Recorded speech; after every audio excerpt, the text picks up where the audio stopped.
నమస్తే, welcome to Suman TV. నేను మీ విష్ణు. ప్రస్తుతంతో పాటు ప్రముఖ స్టాక్ మార్కెట్ అనలిస్ట్ GVSatyanarayana గారు ఉన్నారు. వారితో మాట్లాడదాం.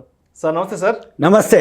సత్యనారాయణ గారు, మన సుమన్ టీవీ మనీ టీం వాళ్ళు ఆడియన్స్ నుంచి ఒక ఫీడ్బ్యాక్ అనేది తీసుకున్నారు. సో GVSatyanarayana గారి నుంచి ఎటువంటి టాపిక్స్ ఎక్స్పెక్ట్ చేస్తున్నారంటూ కూడా ఒక చిన్న ఒపీనియన్ పోల్ లాంటిది అడిగారనమాట.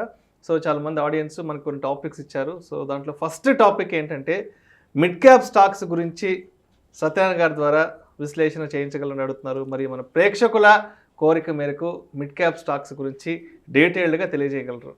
ఓకే, ఇదైతే మంచి ప్రశ్న. 3 ఉంటాయి: small cap, mid cap, large cap. Small cap అంటే చిన్న చిన్న కంపెనీలు అని అర్థం. లార్జ్ క్యాప్ అంటే పెద్దవి అని అర్థం సింపుల్గా. మిడ్ క్యాప్ అంటే మిడిల్ అని అర్థం ఇక సింపుల్గా. అయితే ఏంటంటే జనరల్గా ఈ నిఫ్టీ 50 కానీ, సెన్సెక్స్ కానీ, F&Oలు ఏవైతే ఉన్నాయో అవన్నీ లార్జ్ క్యాప్ కిందకి వస్తాయి ఎక్కువ శాతం. అంటే టర్న్ ఓవర్ మార్కెట్ క్యాపిటలైజేషన్ ఏదైతే ఎక్కువ ఉన్న కంపెనీలు అన్నీ కూడా, షేర్ క్యాపిటల్ అబోవ్ 100 crores ఉన్న కంపెనీలు అన్నీ కూడా లార్జ్ క్యాప్ కిందకి వస్తాయి. ఈ లార్జ్ క్యాప్ అనేది మార్కెట్ని ఇంజన్లు అనమాట. అవి ఇంజన్లు కదిలితే బోగీలు కదులుతాయి, ఇంజన్లు ఆగితే బోగీలు ఆగుతాయి. అంటే మార్కెట్ పడ్డా పెరిగినా లార్జ్ క్యాప్ మీదనే మెయిన్ ఎఫెక్ట్ ఉంటుంది. అయితే లార్జ్ క్యాప్తో పాటుగా సెకండ్ రౌండ్ ఉంటుంది, అవి మిడ్ క్యాప్ కిందకి వస్తాయి. మిడ్ క్యాప్ వల్ల బెనిఫిట్ ఏంటిది అంటే లిక్విడిటీ ఉంటుంది, అట్లని మరీ లేకుండా కూడా ఉండదు. ఇప్పుడు స్మాల్ క్యాప్ అనుకోండి, అంటే చిన్న చిన్న కంపెనీలు అవి బాగా పెరిగేటట్టే. అంటే మార్కెట్ బాగా స్టాండర్డ్ అయిపోయి ఇక పడదు అనుకున్న టైంలో ఆ స్క్రిప్ట్స్ బాగా మూవ్ అవుతాయి.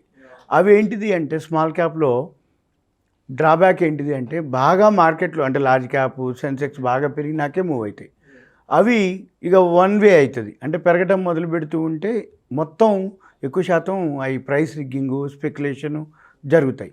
ఎందుకోసం అంటే ఆ స్మాల్ క్యాప్లో వాల్యూమ్ తక్కువ ఉంటుంది, ఈక్విటీ చిన్నగా ఉంటుంది, ప్రమోటర్ స్టేక్ దగ్గరే ఎక్కువ షేర్లు ఉంటాయి. ఇక మిడ్ క్యాప్కి వచ్చేటప్పటికి అంత ఉండదు. అట్లని మరీ అని కాదు, ఓకే. అందుకని మిడ్ క్యాప్లో మనం చూసుకోవచ్చు. NSE వెబ్సైట్కి వెళ్తే NSE మిడ్ క్యాప్ 150 అని ఉంటుంది. ఇప్పుడు నేను ఆల్రెడీ స్క్రీనర్ ఓపెన్ చేసిన, స్క్రీనర్లో మీరు చూసుకోవచ్చు ఏమిటి నిఫ్టీ మిడ్ క్యాప్ వాచ్ లిస్ట్లో పెట్టుకోవచ్చు మీరు. ఈ స్క్రీనర్లో 2 ఉన్నాయి. ఫ్రీ వెబ్సైట్ ఉంది, ఇది పెయిడ్ది ఉంది. ఒకవేళ చిన్న చిన్న ఇన్వెస్టర్లు అయితే పెయిడ్ అవసరం లేదు.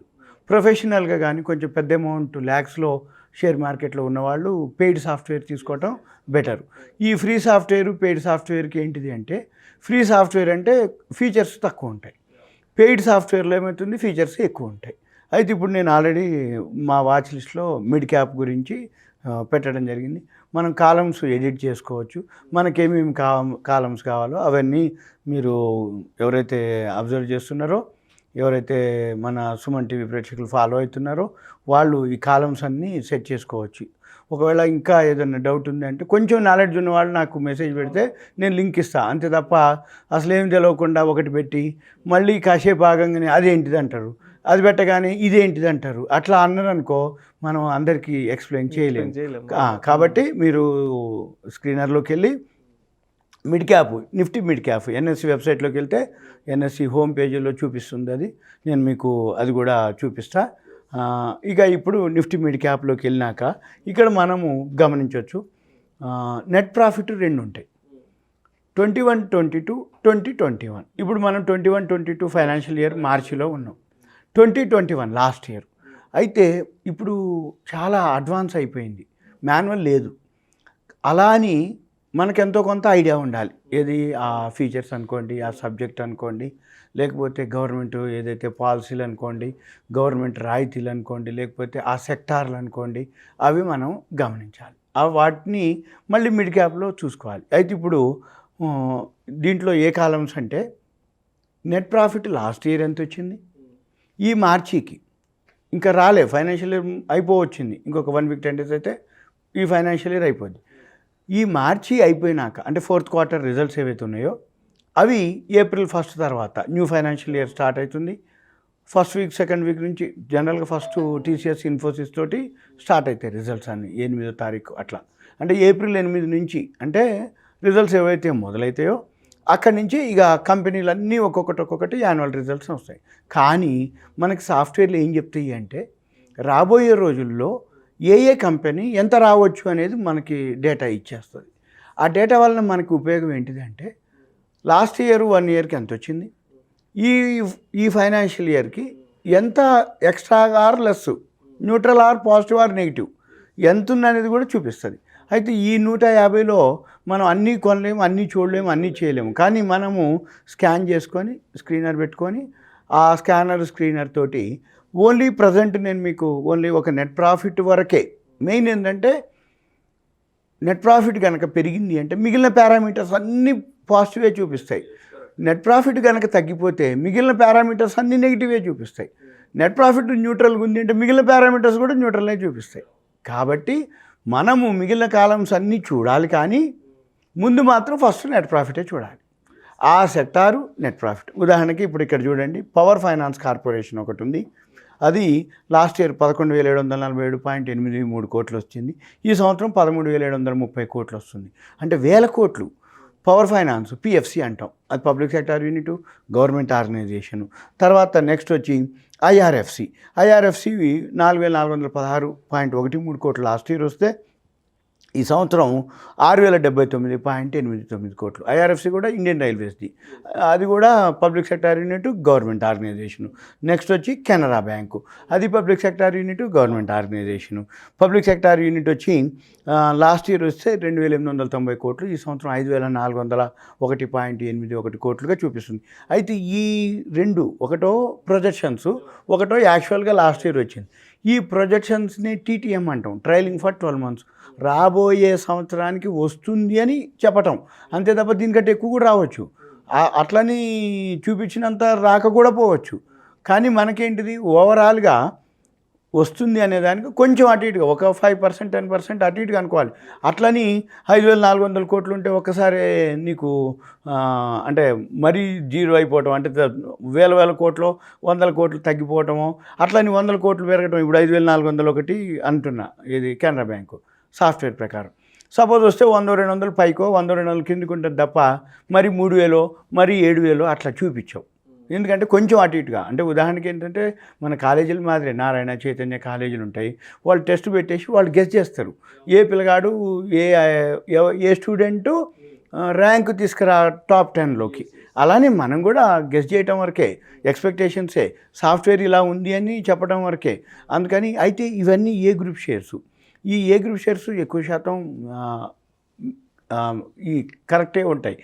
మరీ ఈ చిన్న కంపెనీలు ఒక క్వార్టర్ బాగా లాభం చూపించడం, అవి పెన్నీ స్టాక్స్ కింద జెడ్ కేటగిరీ ఉంటుంది. అందుకని ఏ గ్రూప్ ఓకే, ఏ గ్రూప్లో కూడా మనం చెప్పే ఏవైతే ఉన్నాయో పబ్లిక్ సెక్టారు ఏళ్ల నుంచి ఉన్నటువంటి, ఇప్పుడు ఉదాహరణకి power finance, IRFC, Canara bank, next national aluminium ఒకటి ఉంది. నేషనల్ అల్యూమినియం లాస్ట్ ఇయర్ 1,299.53 వస్తే ఈ సంవత్సరం 2,861.93 వస్తుంది. National aluminium all time hike చేరింది, అది కమోడిటీస్లో ఉన్నటువంటిది. ఇది నేషనల్ అల్యూమినియం, ఇది కూడా పబ్లిక్ సెక్టార్ యూనిటే, గవర్నమెంట్ ఆర్గనైజేషనే. ఇలా నేను మీకు ఒక 10-15 ఉన్నాయి మంచి కంపెనీలు, అవి పేర్లు చెప్తా. నేషనల్ అల్యూమినియం ఒకటి ఉంది, నెక్స్ట్ బీఈఎల్ ఒకటి ఉంది, భారత్ ఎలక్ట్రానిక్స్ లిమిటెడ్, తర్వాత బ్యాంక్ ఆఫ్ ఇండియా ఒకటి ఉంది, తర్వాత ఎస్ఆర్ఎఫ్ ఒకటి ఉంది, దాని తర్వాత టాటా పవర్ ఒకటి ఉంది, తర్వాత ఆర్తి ఇండస్ట్రీస్ ఒకటి ఉంది, తర్వాత ఓబెరాయ్ రియాలిటీ ఒకటి ఉంది, అపోలో టైర్ ఉంది. అపోలో టైర్ మాత్రం బాగుంది, 350 కోట్లు లాస్ట్ ఇయర్ ఉంటే ఈ సంవత్సరం 812 కోట్లు వస్తుంది. తర్వాత ట్యూబ్ ఇన్వెస్ట్మెంట్ కూడా చాలా బాగుంది, ఇది లాస్ట్ ఇయర్ 286 కోట్లు వస్తే ఈ సంవత్సరం 728 కోట్లు వస్తుంది ట్యూబ్ ఇన్వెస్ట్మెంట్. తర్వాత ఫీనిక్స్ మిల్స్ ఒకటి ఉంది, తర్వాత భారత్ ఫోర్జ్ ఒకటి ఉంది, తర్వాత జీ ఎంటర్టైన్మెంట్. సుమారు ఈ యొక్క 15 కంపెనీలు. ఇవన్నీ ఏ గ్రూప్ షేర్లు, కొన్ని బి గ్రూపులు కూడా ఉండొచ్చు. కానీ ఓవరాల్గా ఇవన్నీ వాల్యూ ఉన్నటువంటివి, తగ్గితే కొనుక్కునేటటువంటివి. ఏప్రిల్లో ఏవైతే యాన్యువల్ రిజల్ట్స్ వస్తాయో, మార్కెట్ ఎప్పుడైతే డౌన్ అవుతుందో, అంటే 100 పాయింట్లు పడుతుంది చూసినారు, అప్పుడు ఈ 15 కంపెనీలు కనుక మనం చూసుకొని కొనుక్కోవాలి. జనరల్గా అందరిలో 100లో పైసలు ఎక్కడ పోతాయంటే బాగా పెరిగినాక కొంటారు, బాగా పడ్డాక అమ్మేస్తారు. కానీ అలా కాదు, బాగా పెరిగినప్పుడు అమ్మేయాలి, బాగా తగ్గినప్పుడు నీ కాడ వాల్యూ ఉన్నటువంటి చూసుకొని కొనుక్కోవాలి. అందుకని ఏం జరుగుతుంది, అందరు లాస్ అవ్వడానికి రీజన్ ఏంటంటే పెరిగినప్పుడు కొనకూడదు, తగ్గినప్పుడు అమ్మకూడదు. ఆ టైమింగ్ అనేది కరెక్ట్ క్యాచ్ రైట్. అక్కడ మనం కనుక గుర్తుపట్టగలిగి మంచి కంపెనీలు కనుక హోంవర్క్ చేసుకొని ఇట్లాంటివన్నీ ఏవైతే ఉన్నాయో రాసుకొని, ఇప్పుడు 15 ఇచ్చినాం, ఇంకా 15లో ఇంకా చాలా ఉన్నాయి అనుకోండి, 150లో మనం ఒక 10% ఇచ్చినాం, ఇంకా చాలా ఉంటాయి. కాకపోతే ఏంటంటే ఓకే, ఇక మరీ మనము ఎక్కువ అనేది లేకుండా ఒక 15 ఇచ్చినాం, మళ్ళీ ఇందులో కూడా కావాలి అనుకుంటే మళ్ళీ ఇంకోసారికి ఎప్పుడన్నా మనం చూసి అందులో ఫిల్టర్ చేసి చెప్పడానికి వీలవుతుంది. ఇవి మిడ్ క్యాప్కు సంబంధించినటువంటి మంచి కంపెనీలు. Thank you sir, thank you so much. మన ప్రేక్షకులు ఇచ్చిన టాపిక్ మిడ్ క్యాప్ స్టాక్స్ గురించిన విశ్లేషణ చాలా చక్కగా ఇచ్చారు. Thank you so much sir. Suman TV ప్రేక్షకులు ధన్యవాదాలు. ఇది ఒక సూచన మాత్రమే. ఇవి ఏదైతే నేను ప్రొజెక్షన్స్ టీటీఎం అని చెప్పానో అవి సాఫ్ట్వేర్ ప్రకారంగా చెప్పినటువంటివే.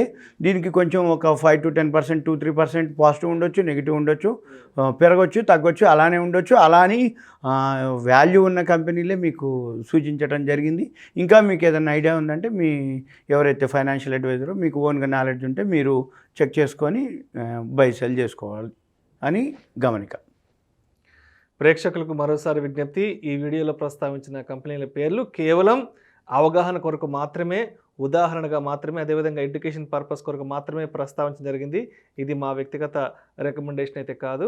ప్రేక్షకులు మీకు సరైన అడ్వైజర్ని సంప్రదించి మీరే సరైన నిర్ణయం తీసుకోగలరని మనవి.